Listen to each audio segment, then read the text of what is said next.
8 myths जो बहुत commonly पूछे जाते हैं गायनेकोमेस्टिया सर्जरी से पहले बाय आवर पेशेंट्स। सो हमने एक एनालिसिस किया, बहुत सारे लोग हमसे मिलते हैं, पूछते हैं, बहुत सारे लोग हमें हमारी गूगल पे कम्युनिटी है गायनेकोमेस्टिया की, उस पर लिखते हैं और हमें मैसेज करते हैं। तो 8 जो मोस्ट कॉमन मिथ्स हैं गायनेकोमेस्टिया के, वो हम इस वीडियो में बात करेंगे। और जो आखिरी वाला मिथ है वो बहुत इंपॉर्टेंट है क्योंकि वो बहुत लोगों को होता है।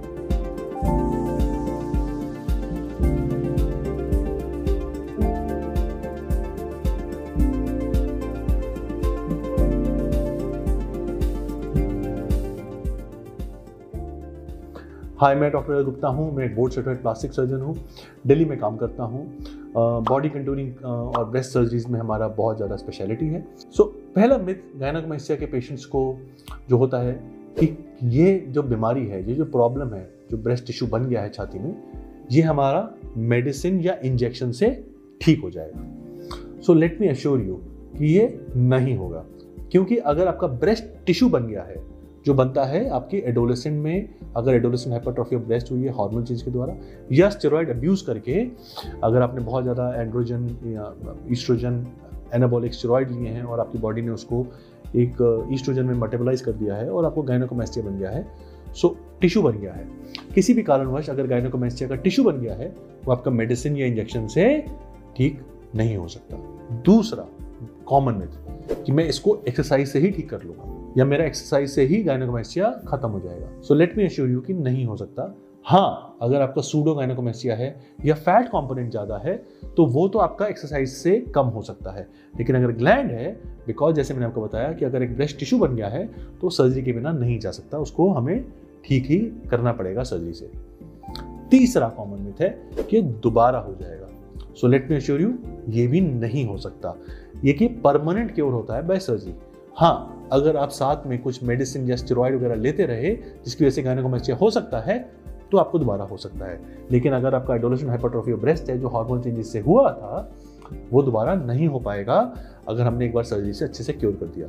सो it's a permanent cure if done properly and you ensure that you do not take any steroids after the surgery. चौथा मिथ कि ये एक अनसेफ सर्जरी है। सो अब देखिए, किसी भी सर्जरी में कुछ रिस्क होते हैं, ब्लीडिंग, इन्फेक्शन, बट उन सब सर्जरीज के लिए अगर आप अच्छे प्लास्टिक सर्जन से कराते हैं, ध्यान रखिए क्वालिफिकेशन ऑफ सर्जन इंपॉर्टेंट है और दूसरा इंपॉर्टेंट है कि आप ये सर्जरी किस हॉस्पिटल में करा रहे हैं। सो आप अगर अच्छे प्लास्टिक सर्जन से अच्छे हॉस्पिटल में कराएंगे तो ये टोटली सेफ सर्जरी है, इसमें कोई अनसेफ नहीं होता।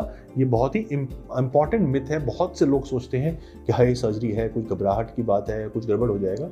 नहीं, ऐसा नहीं होता। पांचवा मिथ होता है एनेस्थीसिया से रिलेटेड। बहुत से लोग सोचते हैं कि जनरल एनेस्थीसिया रिस्की है या लोकल एनेस्थीसिया में कराएं, उसमें पता नहीं चलेगा क्या होगा, दर्द होगा नहीं होगा। तो ये समझिए, चाहे जीए में कराएं चाहे लोकल एनेस्थीसिया में कराएं, जो भी अगर सर्जन ये सर्जरी रेगुलरली करता है, उसको ट्रिक्स आती हैं कि किस तरह से सर्जरी आपको बिना पेन के किए जाए कि आप कंफर्टेबल रहें और सेफ रहें। हम ये सर्जरी बहुत लोकल एनेस्थीसिया में या जीए में करते हैं। हमारे पेशेंट्स हमारे एक्सपीरियंस में जीए ज़्यादा प्रेफर करते हैं क्योंकि लोकल एनेस्थीसिया में थोड़ा सा वो एप्रीहेंसिव रहते हैं, ओटी का एनवायरनमेंट से कंफर्टेबल नहीं फील करते। बट जो भी तरीके से हम करते हैं वो एक सेफ सर्जरी है, इसमें बारे में आप चिंता ना। अगला एक मिथ है कि ये बहुत ही कॉस्टली सर्जरी होती है या ये तो बहुत ही सस्ती सर्जरी होती है, किसी से भी करा लो। सो ना तो ये बहुत एक्सपेंसिव सर्जरी है, ना ये बहुत ही सस्ती सर्जरी की तरह से आपको लेना चाहिए कि आप किसी से भी करा लो। आप एक क्वालिफाइड प्लास्टिक सर्जन एक अच्छे सेंटर में कराएंगे तो एक रीजनेबल कॉस्ट आएगा, बहुत एक्सपेंसिव नहीं होती। मॉडर्न टेक्निक्स इस तरह से इवॉल्व हो गई हैं कि वो अच्छी टेक्निक्स, अच्छी आधुनिकता वाली टेक्निक्स भी इस तरह से कर दी जाती हैं कि वो एक अफोर्डेबल बजट में हो जाता है। और हालांकि आजकल बहुत सी ऐसी कंपनीज हैं जो कॉस्मेटिक सर्जरीज के लिए लोन भी देती हैं 0% पे, तो आप वो भी करा सकते हैं। तो ये बहुत एक्सपेंसिव नहीं होती। हाँ, beware of very cheap surgeries, because जब बहुत सस्ता करते हैं, चीप करते हैं, तो कुछ ना कुछ कॉस्ट कटिंग होता है, तो उससे आप ध्यान रखिएगा। अगला मिथ है कि रिकवरी बहुत ज़्यादा रहेगी, हमें कोई बहुत दिनों तक तनाव महसूस होगा, हम अपना नॉर्मल काम नहीं कर पाएंगे। सो ऐसा कुछ नहीं है। आप अगले दिन से, जिस तरह से हम सर्जरी करते हैं, आप अगले दिन से काम पे जा सकते हैं, ऑफिस में जा सकते हैं, अपना डेली रूटीन कर सकते हैं। 1 हफ्ते बाद बल्कि दौड़ लगाना, कार्डियो करना, जॉगिंग भी जाना, वो भी कर सकते हैं। और 2 हफ्ते बाद आप वेट ट्रेनिंग, पेक्टोरल मसल की एक्सरसाइजेज भी कर सकते हैं। सो ये बहुत ही फास्ट रिकवरी प्रोसेस है।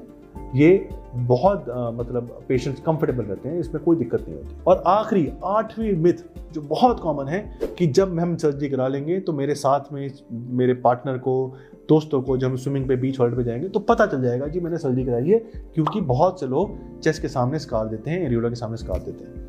सो अगर आप हमारी टेक्निक, हमारी यूनिक टेक्निक जो डिस्क्राइब्ड है, पब्लिश भी होने वाली है, इस तरह से सर्जरी करते हैं हम कि सामने कोई स्कार नहीं आता, ग्रेड 1, 2, 3A तक साइड में कट देते हैं 3 से 4 मिलीमीटर का, और उसी से पूरी सर्जरी करते हैं by tools, microwave and laser.